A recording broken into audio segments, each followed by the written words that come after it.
बाबा, आज येताना बासुंदी घेऊन या ना. अगं, कालच आपण आईचा वाढदिवस होता म्हणून आणली होती ना.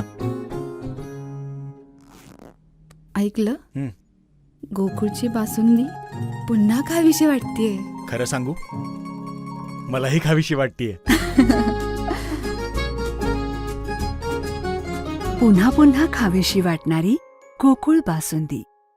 भाजपचे नगरसेवक फुटतील असा गौप्यस्फोट ठाकरे शिवसेनेचे खासदार संजय राऊत यांनी केलाय.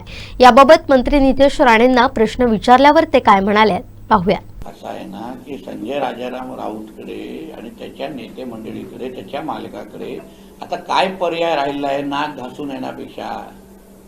त्यांना नाकच घासायला लागणार. पाठीतला कणा राहिलाय का उद्धव ठाकरेचा?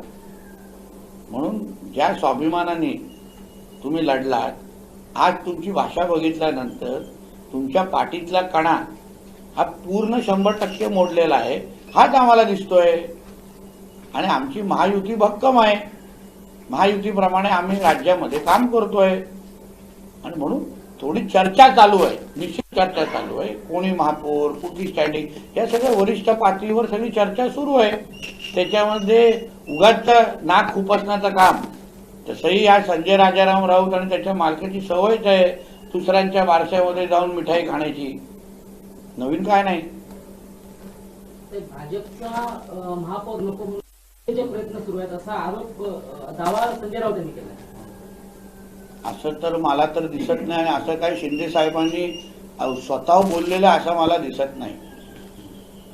असं मला बिलकुल दिसत नाही. म्हणून संजय राजाराम राऊतनी आणि त्याच्या मालकांनी पहिले स्वतःचे नगरसेवक सांभाळावे, स्वतःच्या बुडाखाली लागलेली आग सांभाळावी, विधवावी, आणि मग आमच्या घरामध्ये बघावं ना. शिंदे साहेबांना काय हवं असेल ते फडणवीस साहेबांशी बोलतील, आणि फडणवीस साहेबांना काय करायचं शिंदे साहेबांशी बोलतील. त्याच्यामध्ये हे कशाला पाहिजे मध्ये? तुमचे जे आलेत ते पहिला सांभाळा. ते तुमच्या संपर्कात राहतील का?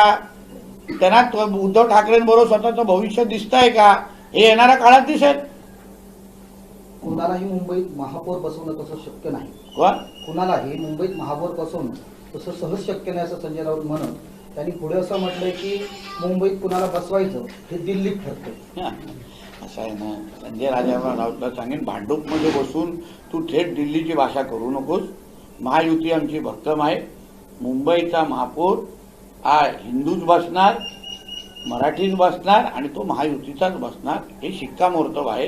म्हणून तुम्ही कितीही नाचलात, कितीही तुम्ही तोंडातून वाफ काढले आणि तरीही तुम्हाला काय मिठाई खायला मिळणार नाही, पेढे वाटायला काय मिळणार नाही.